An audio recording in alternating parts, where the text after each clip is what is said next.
In this lesson, we do the order of operations, which was the order of how you calculate. Okay, so the first thing that you always look for is parentheses. So parentheses look like this, or it looks like this. The second step you do is you use exponents. So exponents are numbers that are really small, and they tell you to multiply something this many times. So 5 squared is 5 times 5. The third step is you do multiplication and division from left to right. So sometimes you divide before you multiply. And the last step is to subtract and add from left to right, or add and subtract. So first you do parentheses, look for exponents, multiply or divide, and then add or subtract from left to right. So grouping symbols are parentheses. They look like this or this. Fractions, you can have a big fraction with numbers on the top and then something on the bottom. Either way, if you have fractions, do the top first and then the bottom, and then simplify that. So let's look at example 1. First, the order of operations say I need to do parentheses, so I do the parentheses. I copy down 3 times 5 minus, but instead of writing 8 divided by 4, I actually calculate 8 divided by 4, which is 2 plus 6. Now the order of operations tells me that I need to multiply next, so it's going to be 15, and I copy down minus 2 plus 6. The next step I'm going to do is I'm going to actually subtract 15 minus 2, because it's coming before the addition left to right. So it's 13 plus 6, which equals 19 as my final answer. Example 2. So first I need to do the parentheses.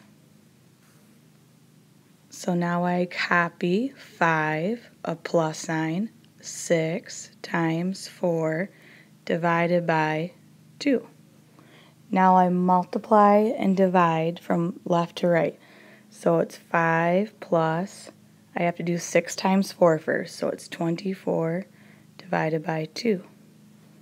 I still need to do 24 divided by 2 before I do 5 plus 24.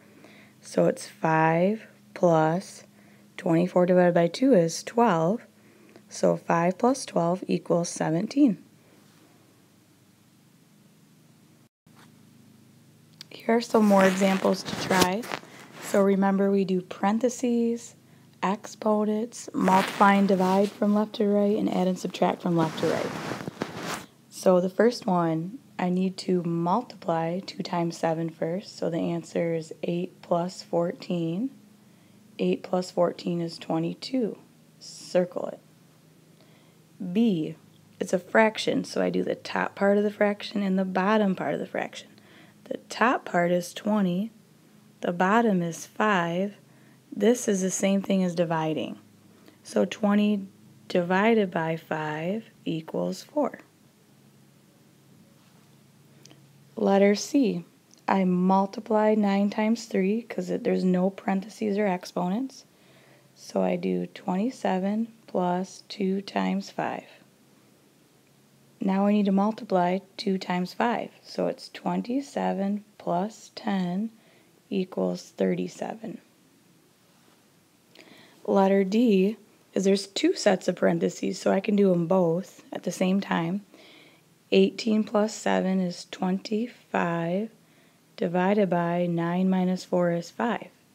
25 divided by 5 is 5. Letter E, there's parentheses, so I do 20 plus 22, which is 42, divided by 6 plus 1.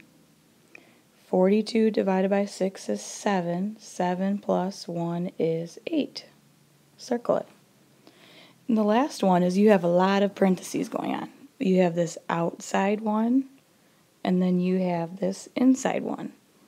So you need to do the inside one first. So I'm going to do 3 bracket 8 minus 3 times 2 plus 4 times 5 minus 2 is 3. See how there's no space between the 4 and the 5? This means multiply. That's why I did 4 times 3. Close the bracket. Now I do the multiplication side. So 3 bracket 8 minus 3 times 2 is 6 plus 4 times 3 is 12. So it's 3 bracket left to right. 8 minus 6 is 2 plus 12. 3 bracket 2 plus 12 is 14. Since there's no space, it means there's multiplying. 3 times 14 is 42. And there's my answer. Circle it. We can also use order of operations to find the area of different shapes. Area is how much space something takes up. To find the area of a rectangle, multiply the base times the height, or the length times the width. Okay, so if you have a rectangle, this is the length, this side is the width. And actually it doesn't matter. You could have this side be the width, and this could be the length. It doesn't matter. You could flip-flop them.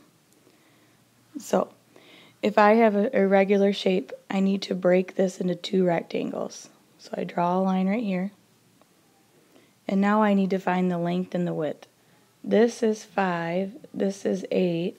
5 times 8 is 40. This is all the way across is 12. But I know that this part's 5. Because across from here is 5. So this part has to be 7. And I don't know what this part is either. But I do know that all the way across here is 8. And this is 3. So this has to be 5. So this new rectangle is 7 times 5, which is 35. So the answer for this one is 75, because 40 plus 35 equals 75, and your units are inches squared. Area is always squared. Okay, example 2, you need to break this up into rectangles. There's a few different ways, but this is how I'm breaking up. So I have this rectangle up here. We know it's 1 times 3, so this is 3. This rectangle is the same. It's 1 times 3 because this part's 3 up here. So this is 3. Now this rectangle is a little bit trickier because all the way up here is 4 feet. But if I cut out a 1 and I cut out another 1, this has to be 2. Now the width of this is, if all the way across is 3 and this part is 2, this has to be 1. So it's 2 times 1, which is 2. So in the end, you add up the areas. You add this one up, which is 3, plus this one, which is 2, plus this one, which is 3. So you get 3 plus 2 plus 3 is 5 plus 8, or 5 plus 3 is 8. And this is feet, so you need to do feet squared.